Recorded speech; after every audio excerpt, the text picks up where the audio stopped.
سورۃ نساء آیت نمبر 105 انا انزلنا الیک الکتاب بالحق لتحکم بین الناس بما اراک اللہ ولا تقل للخائنین خصیما بے شک ہم نے تیری طرف یہ کتاب حق کے ساتھ نازل کی تاکہ تم لوگوں کے درمیان اس کے مطابق فیصلہ کرو جو اللہ نے تمہیں دکھایا اور تم خیانت کرنے والوں کی خاطر جھگڑنے والے نہ بنو۔ جمہور مفسرین نے اس آیت 104 سے 113 تک کی شان نزول چوری کا ایک واقعہ بتایا جو ترمذی میں تفصیل کے ساتھ مذکور ہے اور شیخ ناصر الدین البانی رحمۃ اللہ علیہ نے اسے حسن کہا۔ خلاصہ اس کا یہ ہے کہ بشیر اور مبشرین تین بھائی تھے جو ابریق یا طعامہ بن ابریق کے بیٹے تھے۔ بعض نے کہا کہ ان میں سے بشیر کی کنیت ابو طعامہ تھی۔ یہ لوگ مدینہ کے قبیلے بنو ظفر سے تھے۔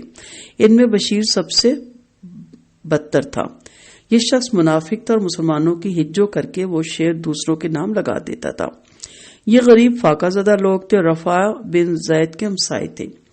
ایک دفعہ شام سے ایک قافلہ میدہ لے کر آیا تو رفاع بن زید نے اس میں سے ایک بوری خرید لی۔ مدینہ کے لوگ آٹا کھاتے تھے، رہا میدہ تو وہ گھروں کے بڑے آدمیوں کے لیے سنبھال کے رکھ لیا جاتا تھا۔ رفاع نے وہ میدہ اپنے اسلحے کے سٹور میں اسلحے کے ساتھ محفوظ کر دیا۔ ابریق کے بیٹوں نے سٹور میں نقب لگا کر میدہ اور اسلحہ چرا لیا۔ صبح ہوئی تو رفاع نے اپنا اسلحہ اور میدہ نقب لگا کر چرانے والوں کی بات اپنے بھتیجے قتادہ بن نعمان کے ساتھ کی۔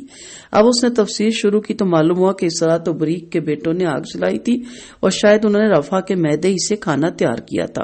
جب ابریق کے بیٹوں کا راز فاش ہو گیا تو انہوں نے چوری کا وہ اسلحہ وغیرہ ایک یہودی کے گھر پھینک دیا اور ان کے قبیلے بنو ظفر کے کچھ لوگوں نے آپ صلی اللہ علیہ وسلم سے پہلے آ کر شکایت کر دی کہ رافع بن زید اور اس کے بھتیجے نے ہمارے ایک گھر والوں پر جو ایماندار اور نیک لوگ ہیں چوری کا الزام لگا دیا۔ قتادہ کہتے ہیں میں آپ صلی اللہ علیہ وسلم کے پاس آیا تو آپ صلی اللہ علیہ وسلم نے فرمایا تم نے بلا دلیل ایمان اور نیک لوگوں پر چوری کا الزام لگا دیا۔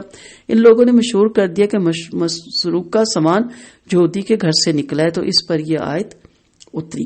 اللہ تعالیٰ نے معاملے کی حقیقت کھول دی تاکہ کوئی یہ نہ کہ جرم تو بنو ابریق کا تھا مگر مجرم یہودی کو بنا دیا گیا کیونکہ وہ اپنا نہیں تھا۔ اس لیے نبی کریم صلی اللہ علیہ وسلم کے انصاف پر بہت بڑا نعوذ باللہ دھبا آ سکتا تھا۔